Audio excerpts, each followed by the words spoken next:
Good morning all of you. देखिए बेटा 9.2 पे स्पोर्ट्स इंजरी, खेलों में जो लगने वाली चोटों का वर्गीकरण और कारण और बचाव। कहता है कि जो क्या बताया इसमें, कहते हैं कि खेल के अंदर जो इंजरी हो जाती है, जो चोट हो जाती हैं, खेलों में लगने वाली चोटें। क्वेश्चन क्या आएगा, खेलों में लगने वाली चोटें कौन कौन सी होती हैं, उनसे कैसे बचाव किया जा सकता है, उनका कारण क्या है, क्यों लगती हैं, उनके रीजन्स क्या हैं, जो केसेज होते हैं क्या कारण होते हैं।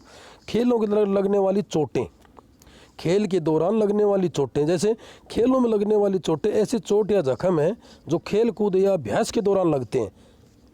कुछ चोटें तो दुर्घटनावश लग जाती हैं, जबकि अन्य चोटें खराब प्रशिक्षण, अभ्यास और अनुपयुक्त उपकरण के वजह लगती हैं। कहते हैं खेलों में जो चोट लगती हैं वैसी चोट या जख्म होते हैं जो खेल के दौरान, खेलने से, कूदने से, अभ्यास के दौरान, या कुछ चोटें तो ऐसी दुर्घटनावश भी लग जाती हैं, जबकि अन्य चोट खराब, अन्य चोट कैसे कि खराब प्रशिक्षण के द्वारा। जी, प्रशिक्षण क्या होता है, जो हम ट्रेनिंग लेते हैं किसी खेल से पहले जो प्रशिक्षण या ट्रेनिंग ली जाती है उसे प्रशिक्षण कहते हैं। पर अभ्यास या अनुपयुक्त उपकरण के द्वारा साज सामान के चलते लगती हैं। कुछ लोग तो इस वजह से चोट लग जाती है क्योंकि वे उपयुक्त स्थिति में नहीं होते। कुछ लोगों को ऐसी चोटें लग जाती हैं कि वो उपयुक्त स्थिति में, जो एक प्रॉपर स्थिति होती है, प्रॉपर जो कंडीशन होती है गेम की, खेल की, वो नहीं होते उसमें।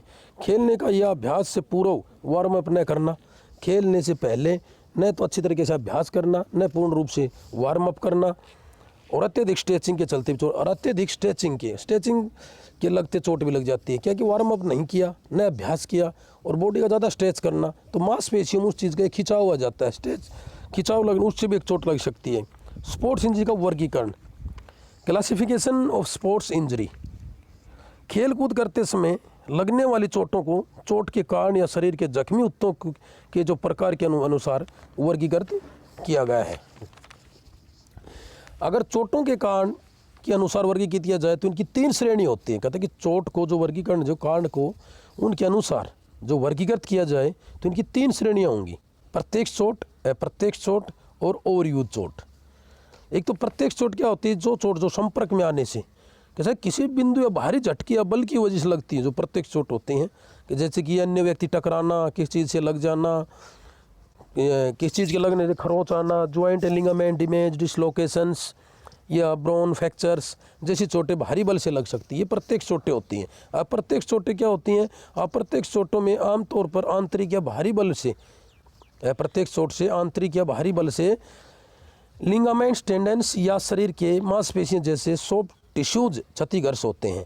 जैसे कि बॉल तक पहुंचने की कोशिश के दौरान, बॉल तक पहुंचने के कोशिश के दौरान खेले जाने वाले वॉलीबॉल खिलाड़ी के हैमस्ट्रिंग जैसे चोट, एकदम हम बाजू को ऊपर करते, हाथों को उतरे, तो हैमस्ट्रिंग जो मांसपेशियाँ होती हैं वो कंधे में होती हैं, इनमें चोटें या प्रत्येक चोटें होती हैं, इनमें खिंचाव आ जाता है। नंबर 3 बताया कि ओवरयूज इंजरी, ओवरयूज चोट। ओवरयूज चोट लगातार तनाव, गलत तकनीक या उपकरण या बहुत ज़्यादा प्रशिक्षण की वजह से होती है। जैसे बहुत ज़्यादा ट्रेनिंग की वजह से तैराक के कंधों में टेंडोनिट्स का होना, ये ओवरयूज चोट कहलाती है।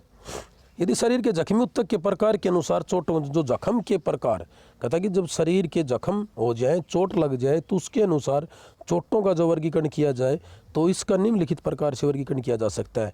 कोमल ऊतक की चोटें और कठोर ऊतक, कोमल ऊतक और कठोर ऊतक। कोमल ऊतक क्या होते हैं, कोमल ऊतक लगी चोट खेल कूद में लगने वाली सबसे सामान्य प्रकार की चोट होती हैं। इनमें निम्न शामिल हैं, गुमचोट, मोच, खरोंच और विदारण। कठोर ऊतक की चोटें क्या होती हैं, हार्ड टिश्यूज इंजरी होती हैं। कठोर ऊतक की चोटें वे चोट होती हैं जिनके कंकाल की हड्डियों को चोट पहुंचती हैं। उन्हें हड्डियों के टूटने, हड्डी या जोड़ के उखड़ जाने से लेकर हड्डियों को जख्म पहुंचना तक शामिल है। उन्हें निम्नलिखित रूप से वर्गीकृत किया जा सकता है, हड्डी की चोट और जोड़ की चोट। ये हमारी जख्मी ऊतक के प्रकार के अनुसार चोटों का वर्णन किया जाता है, कोमल ऊतक की चोट और कठोर ऊतक की चोट। कोमल ऊतक की चोटें क्या होती है, गुमचोट या कंट्यूशन। कंट्यूशन बेटा इसमें हमें इस चीज़ को ध्यान रखना, कंट्यूशन चोटें क्या होती हैं, ये 2 नंबर के क्वेश्चन में भी आता है हमेशा। कंट्यूशन कोमल ऊतक के दबकर टूट जाने के कारण होता है। ये उग्र भारी दबाव के कारण होता है, जिसमें भारी त्वचा को कुछ नहीं होता, कहता है कि दबने से जो चोट लगती है वो कंट्यूशन चोटें होती हैं, लेकिन भारी त्वचा को कुछ नहीं होता। कई मामलों में मांसपेशियों का काम करना बंद कर देती हैं। कहते कई मामलों में जो मांसपेशियां होती हैं हमारा काम करना बंद कर देती हैं। सभी संपर्शी खेलों में खिलाड़ियों को पेशीय गुमचोट का बहुत खतरा होता है। ज़्यादातर गुमचोट मामूली होती हैं, जल्दी ठीक हो जाती हैं। इसके चलते खिलाड़ी खेल के बाहर होने की ज़रूरत नहीं पड़ती, लेकिन गंभीर गुमचोट उत्तक को गहरा नुकसान पहुंचाती हैं और खिलाड़ी अच्छी तरीके से खेल भी नहीं पाता। कई महीनों तक खेल से दूर रहना पड़ता है और बिना कहता कि सीधे प्रहार या किसी बोथरी चीज़ से बार बार शरीर के किसी भी हिस्से में की चोट लगने की गुमचोट होता है। अब बता कि मोच स्प्रेन। मोच अस्थि बंधु का खिंचाव या टूटने फूटने की स्थिति है। अस्थि रज्जु संयोजी उत्तक का मजबूत बंधन होता है जो हड्डियों के छोर से दूसरी हड्डी के छोर से जोड़ता है। अस्थि रज्जु क्या होता है? एक हड्डी को दूसरी हड्डी के छोर क्या होता है कि ऊपरी हिस्सा उसको हड्डियों से जोड़ता है। अस्थि रज्जु शरीर के जोड़ों को मजबूत बनाता है और उन्हें सहारा देता है। उदाहरण के लिए घुटने में अस्थि रज्जु जंघे की हड्डी को पिंडली की हड्डी से जोड़ता है। जंघे की हड्डी को पिंडली की हड्डी से जोड़ता है, जिससे व्यक्ति चल सकता है, दौड़ सकता है। टखने, घुटने मुड़ने, कलाइयाँ, मोच वो सबसे अधिक खतरा होता है। जो कहता है कि मोच जो होती है सबसे ज़्यादा टखनों में, घुटनों में, कलाई में मोच का सबसे अधिक खतरा होता है। नंबर 3 कहता है कि ऐठन, जो कहता है कि स्ट्रेन। ऐठन मांसपेशियों या सिराओं में लगने वाली जख्म है। सिराएं उत्तक की रेशेदार तंतु होती हैं जो मांसपेशियों को हड्डी से जोड़ती हैं। ऐठन क्या होती हैं? मांसपेशी या सिराओं को लगने वाली जख्म है। सिराएं उत्तक की रेशेदार तंतु होती हैं जो मांसपेशियों को हड्डी से जोड़ती है। ऐठन प्राय हमारे पैर, टांग, घुटने कि पीछे की नस या पीठ की में आती है। मोच की तरह ही ऐठन मांसपेशी सिराओं और खिंचाव के चलते होता है। ये मांसपेशियों की सिराओं जोड़ का आंशिक और पूरी तरह टूटने के चलते भी हो सकती है। फुटबॉल, हॉकी, बॉक्सिंग, कुश्ती, अन्य स्पर्शी खेलों में खिलाड़ी को ऐठन का खतरा रहता है। नंबर खरोंच, करेक्ट, खरोंच एबरेशन। बेटा इसमें क्या होता है, कई बार क्या होता है कि हिंदी की लैंग्वेज कन्वर्ट करके इसमें एबरेशन दे देता है, एबेरेशन। तो इस चीज़ की ध्यान रखना। इसमें इंग्लिश के शब्द को भी आप साथ के साथ पढ़ते रहना कि स्टेन क्या होता है। CBSE का एक सिस्टम होता है, इसमें वो अलग कन्वर्ट कर देता है, पॉइंटों में क्वेश्चन बनाता है हमेशा। खरोंच खेलकूद के दौरान आने वाले सबसे सामान्य किस्म के जख्म होते हैं जो सामान्यतः कठोर सतह के गिरने के लग जाते हैं। जैसे खिलाड़ी जमीन पर गिरता फिसलता है, खरोंच आना, गिर गया, फिसल गया तो कोहनी वगैरह में घर्षण हो जाता है। चलते त्वचा के प्रति रगड़क होना, भारी परत का एपिडर्मिस। कहता है कि त्वचा की भारी परत क्या होती है? एपिडर्मिस होती है और गहरी भीतरी परत होता है डर्मिस। भारी परत को एपिडर्मिस कहते हैं और भीतरी परत को क्या होता है? डर्मिस से बनी होती हैं। अब होता घाव, विदारण, हमने कहा थी लेक्रेशंस। लेक्रेशंस में भी हिंदी में आ जाता है कई बार। लेक्रेशंस क्या होते हैं? विदारण, घाव आए, विदारणा, ये चीज़ को क्लियर करना। घाव एक जख्म होता है जिसमें त्वचा अनियमित रूप से कट जाती है। सामान्य तौर पर कटना कहते हैं कि अनियमित रूप से कट जाती है, उसका कोई नियम नहीं होता। गिरते हैं तो घाव हो गया, अनियमित रूप से वो कहीं से भी कट सकती है, जिससे कि सामान्य तौर पर कटना कहते हैं। लेकिन इसे घाव के रूप में परिभाषित करते हैं जब किसी वस्तु की त्वचा को चोट लगती है और उस जगह पर त्वचा का खून निकलने लगे तो उसे घाव कहते हैं। कहीं को चोट लगे और वहाँ से खून निकलने लगे तो उस चोट को घाव कहते हैं। विभिन्न विशेषताओं, कोण, बल, गहराई, वस्तु के आधार पर कुछ घाव अन्य घाव की तुलना में अधिक गंभीर होते हैं। कुछ घाव तो ऐसे होते हैं अन्य घावों के न गंभीर हो जाते हैं, उनका प्रभाव भीतरी उत्तकों तक पहुंच जाता है और गंभीर रूप से खून निकलना शुरू हो जाता है। और पहली परत का टूटना फूटना छोटे चीरे से लेकर घाव तक हो सकता है। आगे देखिए बेटा, कठोर उत्तक की चोटें, हड्डी की चोटें, स्ट्रेस फ्रैक्चर्स।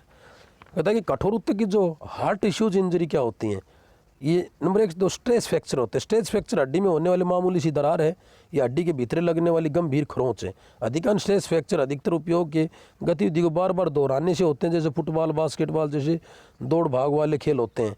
और ग्रीन स्टिक फ्रैक्चर्स क्या होते हैं? इस तरह के जो फ्रैक्चर बच्चों में ज़्यादातर होते हैं, हड्डी चटक जाती हैं, वो बिना टूटे ही मुड़ जाती हैं। कहते हैं कि लचकदार होती हैं बच्चे की हड्डियाँ, फ्लेक्सिबिलिटी जिसको बोलते हैं। विखंडित फ्रैक्चर क्या होते हैं?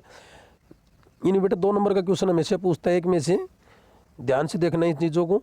जब हड्डी टूटकर कई टुकड़ों हिस्सों में टूट जाती है और विखंडित फ्रैक्चर कम्युनिकेटेड फ्रैक्चर भी कहलाता है। कम्युनिकेटेड फ्रैक्चर क्या है?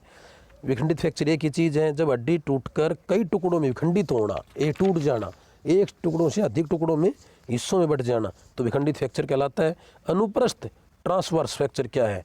ट्रांसवर्स फ्रैक्चर अनुप्रस्थ, हिंदी में अनुप्रस्थ बोलते हैं जिसको इंग्लिश में। इस तरह के फ्रैक्चर मेरुदंड की हड्डियों में किसी का एक टूटना, किसी मेरुदंड जो रीढ़ की हड्डी होती है उसे मेरुदंड कहते हैं। किसी भी एक का टूटना है, किसी एक हिस्से का टूटना शामिल है।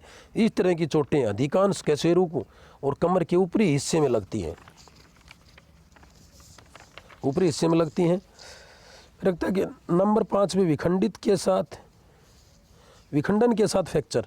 एक तिरछे फ्रैक्चर होते हैं जो एक हड्डी पर कोई बल समकोण छोड़कर किसी अन्य में। विखंडन के साथ फ्रैक्चर क्या होता है कि एक हड्डी का टूटना दूसरी हड्डी के अंदर घुस जाना, अन्य कोण पर लग जाना, घुस जाना, विखंडन फ्रैक्चर का। प्रवाहित फ्रैक्चर, इस तरह के फ्रैक्चर्स हुई हड्डियों के टूटे हुए छोर किसी अन्य हड्डी में चले जाते हैं। प्रवाहित फ्रैक्चर क्या होता है, एक हड्डी का फ्रैक्चर दूसरी हड्डी के टूटे हुए किसी